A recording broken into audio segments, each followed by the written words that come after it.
మనందరికీ కూడా తెలిసే విషయం. తెలంగాణ హైదరాబాద్ స్టేట్ పేరుతో ఉన్ననాడు ప్రజలు వద్దంటుంటే కూడా బలవంతంగా తెలంగాణను ఆంధ్రాతో కలిపిన వాళ్ళే. ఏందా బాబు, ఏందా పని లేదా? రెడ్డి ఎవరెవలాడి పోండి, మీకేం పని లేదావా? ఈ 10 మంది కాదు కదా, సభ అంతా ఉంది కదా, ఉండండి, కామ్ ఉండండి, డిస్టర్బ్ చేయండి. మీరు అట్లా బలవంతంగా ఆనాడు ఆంధ్రలో విలీనం చేసింది కాంగ్రెస్ పార్టీ, జవహర్లాల్ నెహ్రూ. 69లో ఉద్యమం వస్తే 400 మంది తెలంగాణ బిడ్డలను పిట్టల్లాగా కాల్చి చంపింది ఇందిరాగాంధీ ప్రభుత్వం, ఆనాడు ఉన్నటువంటి కాంగ్రెస్ పరిపాలన. మళ్ళీ 2001 నుంచి మనం విజృంభిస్తే నంగనాచిలాగా ఇదే కాంగ్రెస్ వచ్చి మన బలాన్ని, మన ఊపును చూసి పొత్తు పెట్టుకొని తెలంగాణ ఇస్తామని నమ్మబలికి మనతో పొత్తు పెట్టుకున్నది కూడా మీరు చూసినారు. మళ్ళా ఎగ్గొట్టే ప్రయత్నం చేసినారు, 14 ఏళ్ళు ఏడిపించినారు. అది మీ అందరికి తెలుసు. వాళ్ళు ఎట్టెట్లా చేస్తూ ఉంటే వాళ్ళ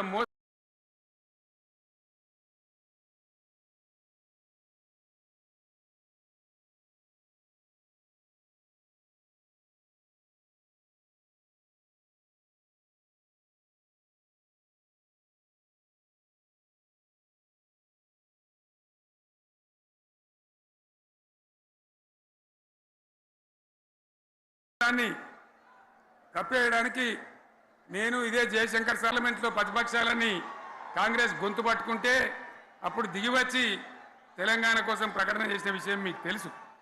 మళ్ళీ ప్రకటన వెనక్కి తీసుకొని మళ్ళా వెనుకకు పోయినారు. ఆ తర్వాత సకల జనుల సమ్మె కావచ్చు, జనుల సమ్మె కావచ్చు, సాగర హారాలు కావచ్చు, వంట వార్పులు కావచ్చు, అనేక రూపాలలో విజృంభించి మళ్ళీ భయంకరమైన పోరాటం చేసినాం. మళ్ళీ 3 ఏళ్ల తర్వాత వాళ్లకు రాజకీయ అవసరం ఏర్పడి ఆనాడు వచ్చి మళ్ళీ తెలంగాణ ఇస్తామని ప్రకటించి, వాళ్ళకి ఇష్టం లేకపోయినా తెలంగాణ సృష్టించినటువంటి ఆ సుడిగాడుపులుగా తట్టుకోలేమని భయపడి తెలంగాణ ఇచ్చిన విషయం కూడా మీకు తెలుసు. తదనంతరం ప్రజలు మనకు అధికారం ఇచ్చినారు. దాన్ని మనం ఏదో అధికారం అనుభవించడానికి తీసుకోలే, బాధ్యతగా తీసుకున్నాం. ఎంత బ్రహ్మాండంగా పనిచేసినాం. రాష్ట్రాన్ని మన చేతిలో పెడితే ఎక్కడున్న తెలంగాణను ఎక్కడ తీసుకొని పోయినాం. అనేక రంగాలలో please please please please please ఒకటే మాట. ఏ బాబు ఇక్కడ నేను మాట్లాడుతున్నా, అక్కడ మీరు మాట్లాడుతున్నా, మీకు ఏమైనా అర్థం ఉన్నదా? ఏది అర్థం కావాలి ప్రజలకు? ఏం పని లేదావా? ఇదేం పద్ధతి?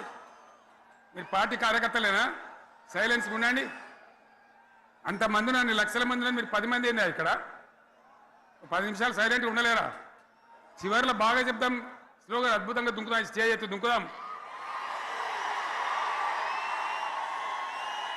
మీరు బాధ్యత చూడాల్సింది ఏంటంటే మీరు అరవడం బంద్ చేయండి. ఇంతమంది ఉన్నారు, ఏం సీఎం పని లేదా నీకు? మళ్ళీ అందరు ఇళ్ళకి చేరుకోవద్దా? క్షేమంగా పోవద్దా? ఎక్కడెక్కడి నుంచో దూరం నుంచి వచ్చిన వాళ్ళు ఉన్నారు. 10 నిమిషాలు మీరు సైలెంట్గా ఉండండి. ముందరున్న వాళ్ళు 10 ఏళ్ళ బీఆర్ఎస్ పాలనలో ఎక్కడున్న తెలంగాణ ఎక్కడికి పోయింది?